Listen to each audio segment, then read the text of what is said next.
Fahasairana tanteraka ny mponina ao tamin'ny tanànan'ny Toliara amin'izao noho ny fahatapahan'ny jiro sy ny rano any an-toerana. Efa ora ivolona izao no mitsitapitapy ny fahazona rano ao Toliara. Tapaka tanteraka kosa ny ankamaroan'ny rano ao an-toerana noho ny fahasimban'ny milina hafa. Tapatapaka ihany koa ny jiro nanomboka afaky alina miantso ny tompon'andraikitra ny mponiny Toliara mba hijery akaiky izao fahavoazana izao. TV+ Toliara. Filaharambe fivezivezena lava reny no ihany ny mponina eto Toliara tato anatiny efatrandro izay. Tsy mandeha intsony manko ny rano amin'ny andavanandro ary zara raha misy amin'ny alina. Ny hafanana nefa hitsandaniny dia mangaingaina. Voatery maka rano amin'ireo tanàna manodidina ny Toliara ny ankamaroan'ny mponina. Etsy andaniny manampitrotraka ny fatapatapahan'ny jiro matetika nanomboka afakomaly. Ho famahana ny olana atren'ireo vahoaka dia nanatanteraka fizarana rano mamaim-poana isaky ny fokontany ny solombavam-bahoaka ny Toliara voalohany sy teny Randraina Solinyaiko. Hitanareo henaniky zao na ny hampianasoana tsy miboaka tsy loto toy na ny anakinay tsy mianatsy na ny rano hiketihany tsy misy na ny varotsinay ro tsy vitanay satria lay zahay mandeha matsakarana kily marovaty fa isaorana zao natao monsieur député citeny zany nanome rano zao anay zahay mijaly lefa matognaly efa boboky ny maso efa ho avy koa zao raha rano zao 2h30 dimatay io avy moly avao koa indroy la tsy misy rano zao bidon raiky vilia 200 andrasan'ny posiny azy koa 500 arivo laha 5 na efatsy eo ka tegna le hanandela sanandro hanahony raha zay fa roapolo andro soa zay mijaly rano zahay izao lahy mampijaly ana io bata indragnahary asitene olana ara-teknika ny mahatonga ny fahatapahana raha nambara ny taleny orinasa Jirama. Efa mezaka mitady vahaolana ny orinasa fa saingy ny fahatongavan'ny fitaovana no misy fahatarana. Efa niverina amin'loany ihany koa hatreto ny fandehanany jiro. Tamin'ny 21 novembre nisy pompe ao Miara dia nisy fahasimbana izy io zany.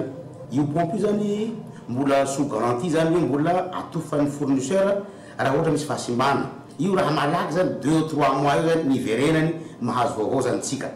Tamin'ny fakomaly tamin'ny le 9 décembre teo zany le pompe anakiraha eo koa zany simba koa zany efa nifandray tamin'ny direction nay any Antananarivo zany zahay dia nilaza zany zareo hoe misy axe zany any Antananarivo dia niteny zareo hoe halefanay androany après-midi io axe io dia fa agnatin'ny manao montage zany zalahintsika miteny zao dia apitsoalina zany miverina mba mihatsara kely zany ny famatsian-dranontsika zany eto Toliara. Fomba voazay hatrany voasambotry ny sampana fikaroana eloka bevava ny Gendarmerie Pirenena avy ao Mahajanga ary efa niverina ny fonja iny Etsefana nanomboka omaly inono volasandoka izy dia isan'ireo tena ato doniketrika ny fankanankiriny ny Arnaud Siany tao Tomasina ny taona 2022.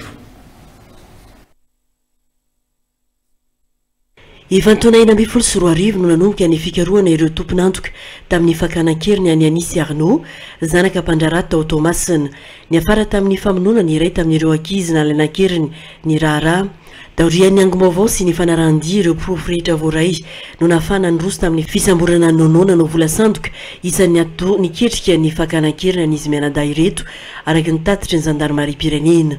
Efa nisy ampany tamin'ireo andian-jiolahy piray tarika amin'ny nono tao anatin'ity raharaha ity no efa voasambotra tamin'ny taon-datsa tao Tomasina. Rehefa nitanana ponjavonjo maika atao amin'ny fonja na matolampy izy ireo dia nitsoaka ny fonja fotoana vitsy talohan'ny fitaom-pitsarana azy ireo. Nisy noho izany ny didy fampisamborana azy navoaka ny fitsarana ny fiandohan'ny volana Desambra teo dia reny ny Gendarmerie Pirenena fa tamin'ny alalany fikaroam-baovao fa mirehare ao Tomasina renivohitra izy io.